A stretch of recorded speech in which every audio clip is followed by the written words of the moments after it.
Radhe Radhe, beautiful people. Hope you all are doing great. I am also doing well.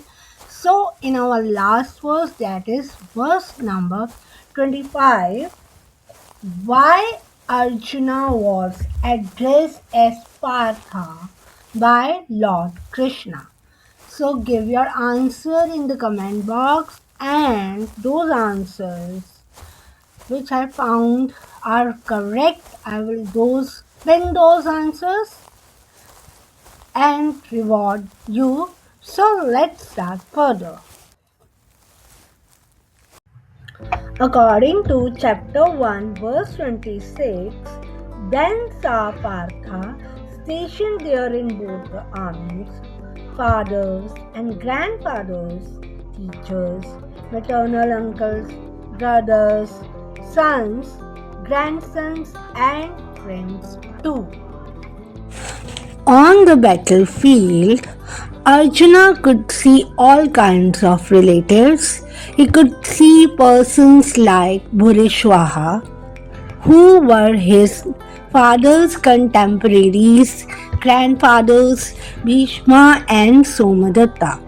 Teachers like Dronacharya and Kripacharya, maternal uncles like Shalya and Shakuni, brothers like Duryodhana, sons like Lakshmana, friends like Ashwatthama, well-wishers like Kritvarma, etc.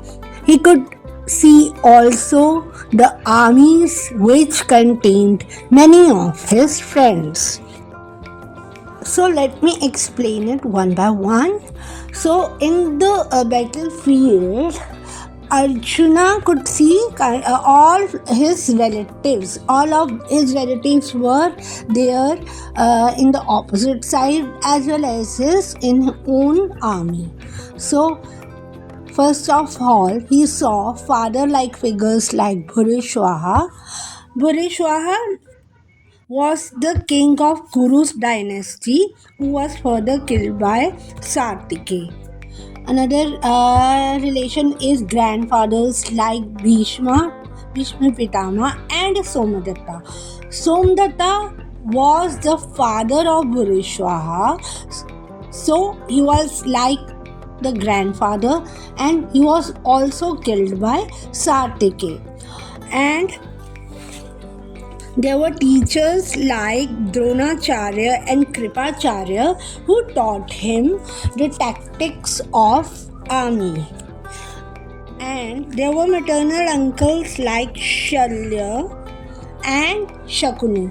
Shalya was the brother of Madari, the another wife of Pandu. Pandu has two queens, one was Kunti and another was Madari. So in that relation he was his maternal uncle. And other one we all know is Shakuni Mama. And brothers like Duryodhana.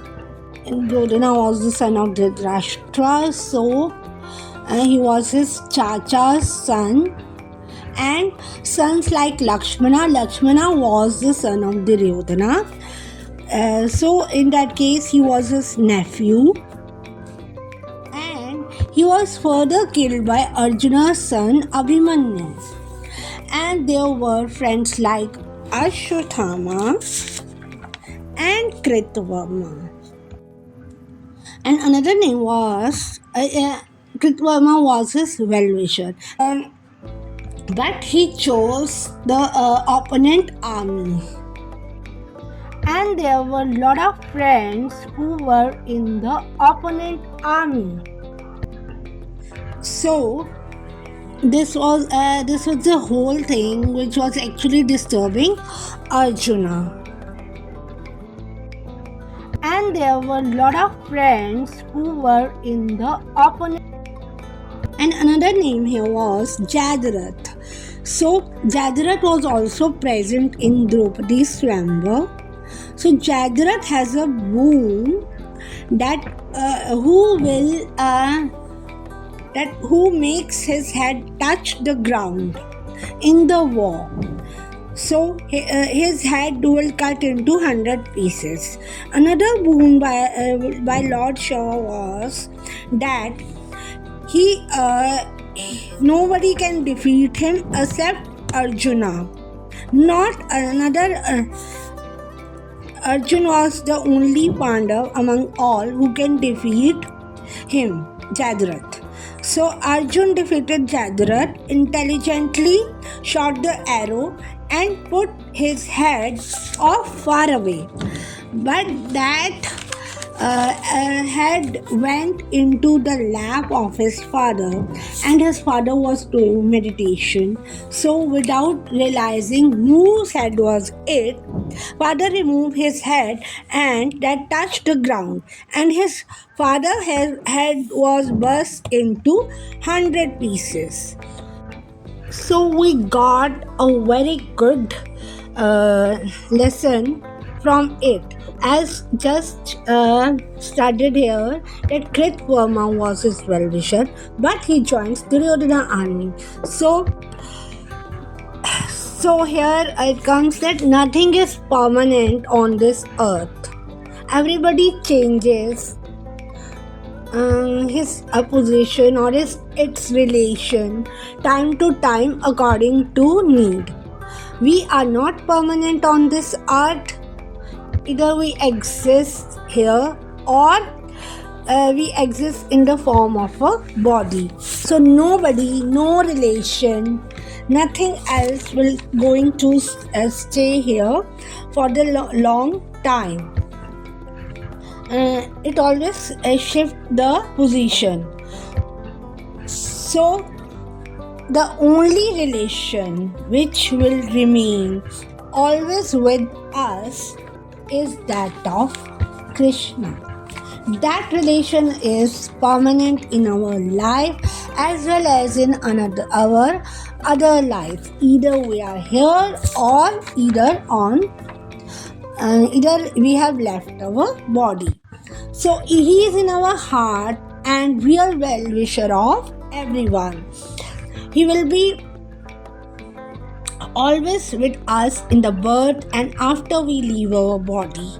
So this is the time of Kali Yuga. So we can't rely on anybody for anything. So the only thing we can do it जैसे कि पहले भी आपको बताया था, we must do नाम सिमरन. Chanting is the only way to remember Krishna always.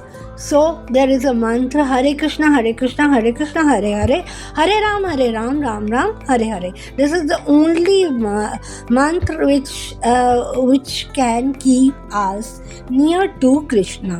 So never forget that nothing else will matter. Only this name chanting will help you everywhere, in every corner of the world, in every lok.